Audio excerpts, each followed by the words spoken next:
Hoy que precisamente que es el Día Internacional contra la Corrupción, pues nos enlazamos para hablar del tema con Eduardo Bojorquez, el director ejecutivo de Transparencia Mexicana. Eduardo, ¿cómo estamos? Bienvenido, muy buenos días. Pablo, Juan, muy buenos días. Muchas gracias por la invitación. Al contrario, gracias también por tomarnos esta videollamada. A ver, nos habían dicho que ya se acabó la corrupción y demás, pero vemos que esto quedó solamente en el discurso. Eduardo, en este nada honroso lugar que ocupa México, ¿cuál es el rostro de la corrupción? Es decir, ¿qué es lo más frecuente en cuanto a actos ilícitos de esta índole que nos lleva a ocupar este lugar? Mira, creo que lo dices bien, la oferta política, ¿no? de la campaña del 2018, de todos los actores, es curioso, ¿no? Porque todos los candidatos prometieron lo mismo, era erradicar la corrupción en México. Uno de los que llegó a la presidencia, Andrés Manuel López Obrador, pues mantuvo ese discurso durante 6 años, que se iba a erradicar o ya había sido erradicada. Y lo que hemos descubierto con los casos Segalmex, por ejemplo, que ocurrió en el primer año del gobierno de López Obrador, si todavía no terminaban de desempacar y ya estaban metidos en la operación más grande de corrupción de todo el sexenio, la de Segalmex, estamos hablando de 15,000 millones de pesos, eh, pues eso muestra no solo que no se erradicó, sino que está vivita y coleando, que Ujú. está operando en todo el territorio nacional. Y tú decías, ¿qué tipo de corrupción se mide? Se mide toda.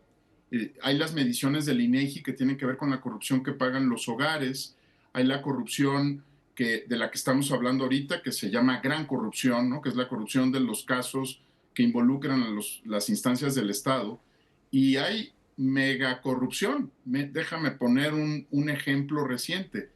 Si Segalmex fueron 15,000 millones de pesos y el huachicol fiscal son 610,000 millones de pesos, nada más para que lo pongamos en proporción, no estamos hablando de unas mordidas para obtener unos contratos, ¿verdad? Ujú. Estamos hablando de 610,000 millones de pesos. Para darnos una idea de cuánto es esto, es 5 veces el presupuesto completo del estado de Chihuahua, que ahora está en las noticias por el tema del exgobernador César Duarte, ¿no? Entonces, estamos hablando, esa es la corrupción que le pega a México. La otra también, pero la otra le pega a los hogares, le pega a las familias, le pega al acceso al agua potable, al acceso a servicios o trámites.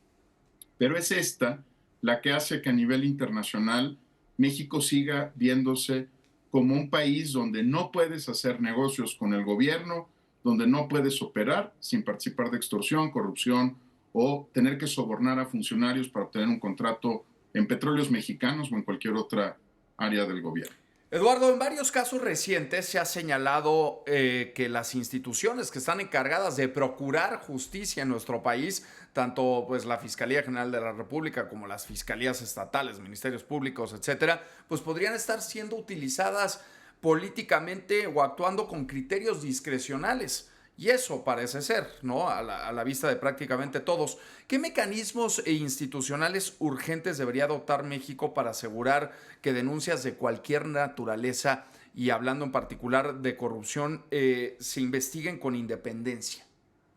Mira, ese es un muy buen punto.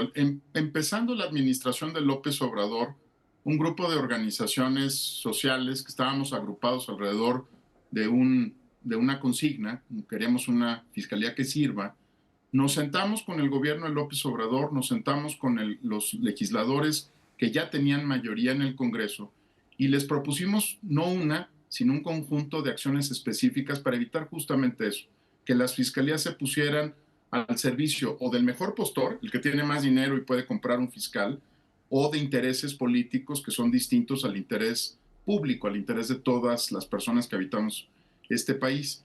Y conseguimos con el Senado de la República que hubiera una ley orgánica. Este es el instrumento técnico, no pretendo abusar del Uh -huh. espacio, ¿no? En términos académicos, pero este es el instrumento técnico, que es la ley orgánica de la Fiscalía General, y diseñamos junto con los senadores una ley orgánica de la Fiscalía General de la República que tuviera controles democráticos. ¿Qué tipo de controles son estos? Justo los que planteas, ¿no? Que haya un panel que supervise al fiscal y que vea que no están escogiendo los casos con criterio político, que haya transparencia en cómo ingresaron las investigaciones y que pueda haber tableros de control para darle seguimiento y ver que no sube una y otra se mantiene en el último lugar, dormidita, ¿no? Ujú. Que tuviéramos mecanismos para evaluar a los ministerios públicos que fueran mucho más estrictos y que además compareciera el fiscal general en una comparecencia dura ante el Senado explicando su actuar durante o su gestión, durante su trabajo. ¿Qué creen que pasó? Se aprobó esta ley orgánica, viene el fiscal Gertz y la tumba. Y pide una nueva ley orgánica, pero sin controles democráticos. Y se la aprueba el Senado de la República en la legislatura anterior. ¿Por qué? Pues porque muchos senadores lamentablemente tienen cola que le pisen. Creo que eso es lo que también estamos viendo. No solamente la corrupción es dinero, sino también captura de instituciones públicas que en lugar de velar por los intereses de los que estamos en este espacio o la audiencia, están velando por sus propios intereses. Cuando tú tienes un legislador que teme ser investigado por la fiscalía, pues le regala al fiscal general en turno lo que le pida, ¿verdad? Incluso si le pide que quite controles democráticos. Es una historia poco conocida, pero muy importante, porque ves cómo hubo una reforma para tratar de avanzar en estos temas y luego una contrarreforma desde la propia Fiscalía General de la República para apagar todo tipo de control democrático y que no hubiera supervisión alguna. Para ponerlo en términos muy claros, el fiscal Gertz nunca fue a comparecer al Senado.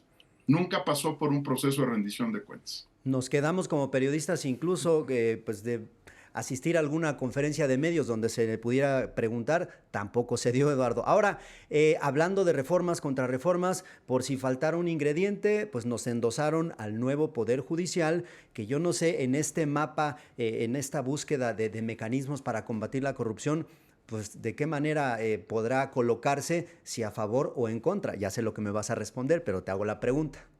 No, bueno, todos anhelamos que sea a favor de una lucha efectiva y del control efectivo de la corrupción. Y en esto no hay que escatimar reconocimiento a quien actúa bien, ¿no? Digamos, no, Claro. uno no, si vemos que hay avances en esta materia, pues hay que reconocerlos. ¿Cómo sabremos si hay avances en esta materia? Yo creo que con dos grandes indicadores. Uno es el nuevo organismo de disciplina judicial. Ese combate la corrupción dentro del Poder Judicial. Pero el otro y tal vez más importante, y tiene que ver con estos días de detenciones de exgobernadores, por ejemplo, creo que es que no nos quedemos con la sensación de que detenerlos es suficiente. Si no hay una sentencia de un juez, ya no sabemos todos el caminito, ¿no? Los detienen, es espectacular, hay mucho ruido, platicamos 2 o 3 días del tema, pero nunca llegan las sentencias. Un juez nunca los encuentra responsables. Ahora, con estos cambios en el Poder Judicial, pues ya no hay pretextos, ¿verdad? Ya hay control absoluto del gobierno en el Poder Judicial. Entonces ya no puede decir que es que están actuando en su contra, que le están metiendo el pie, que no quieren colaborar. Vamos, la composición política del Poder Judicial hoy es afín al gobierno de la República y se acabaron los pretextos, ¿verdad? O sea, si un juez no encuentra responsable de un delito a las personas que participan de corrupción, ya no es nadie le metió el pie y nadie le puso un freno a la justicia, salvo el propio grupo en el poder.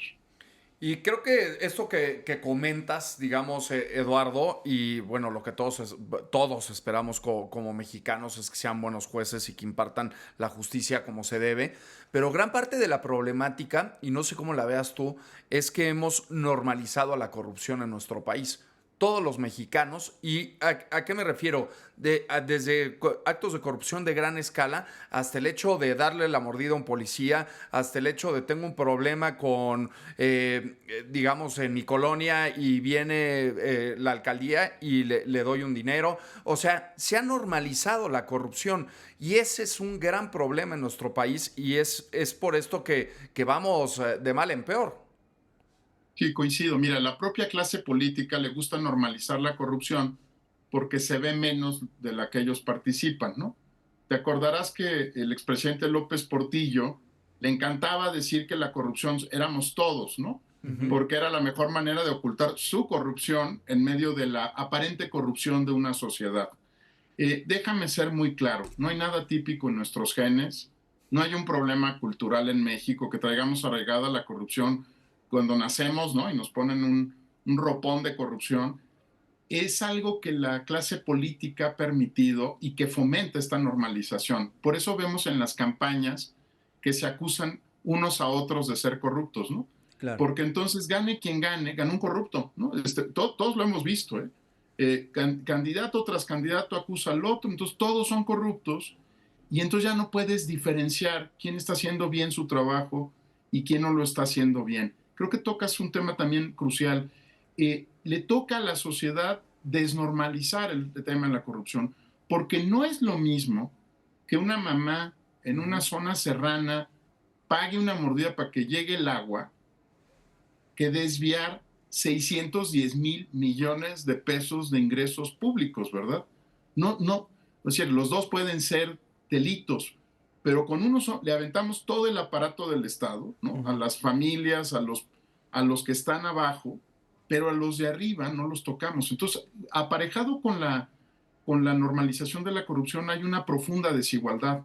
Todos sabemos que la ley no se aplica igual para el que desvió 610,000 millones de pesos que para el que soborna a un policía de tránsito. Y ahí hay un nudo, ¿no? Que tenemos que resolver como sociedad. No es lo mismo, ¿eh? Claro. No es lo mismo corromper para sobrevivir que corromper cuando lo diseñaste en un respirador, ¿no? Lo planeaste, no fue un crimen pasional, ¿verdad? No es que ni siquiera se parece a las películas de La Ley de Herodes y otras cosas. O sea, piensa la cantidad de personas que está involucrada en una red como la del huachicol fiscal.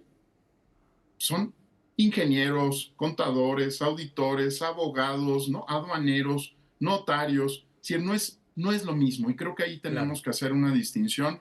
Por muchas generaciones, la clase política nos trató de convencer de eso, que era lo mismo, ¿no? Que tú eres corrupto, por lo tanto yo soy corrupto, ¿no? Y luego la frase de cada quien tiene el gobierno que se merece, ¿no? Exacto. Creo que hay que erradicar esa idea. El servicio público tiene un nivel de exigencia mayor que el que tenemos los ciudadanos normalmente. Bien. Así está diseñado en nuestra Constitución y hay que exigirles más. No es lo mismo, ¿eh? Y creo que justo tocas un tema que nos ha hecho mucho daño, ¿no? Porque parecería que son los mismos eventos, no lo son. Muy bien. Eduardo Bojorquez, pues antes de irnos y solamente para cerrar, me viene a la mente cuando Andrés Manuel López Obrador decía en sus primeras mañaneras que la corrupción por muchos años nos dijeron que era darle mordida a un policía, pero que eso no era importante, que lo importante era combatir a los de arriba y demás. Pues al día de hoy veo que hay cualquier cantidad de, por ejemplo, videos de policías corrompiéndose en las redes sociales y lo mismo, como decía el expresidente, con los de arriba. Poco cambió y por el contrario empeoró. Yo creo que también tienes toda la razón. Lo que vemos en las redes sociales es permanentemente extorsión, ya no solo corrupción, de autoridades policiales en todo el territorio nacional. Es impresionante como lo describes. No lo estamos viendo prácticamente en cualquier zona urbana del país. Justo creo que ese es el punto. Como sociedad nos pegan arriba y nos pegan abajo.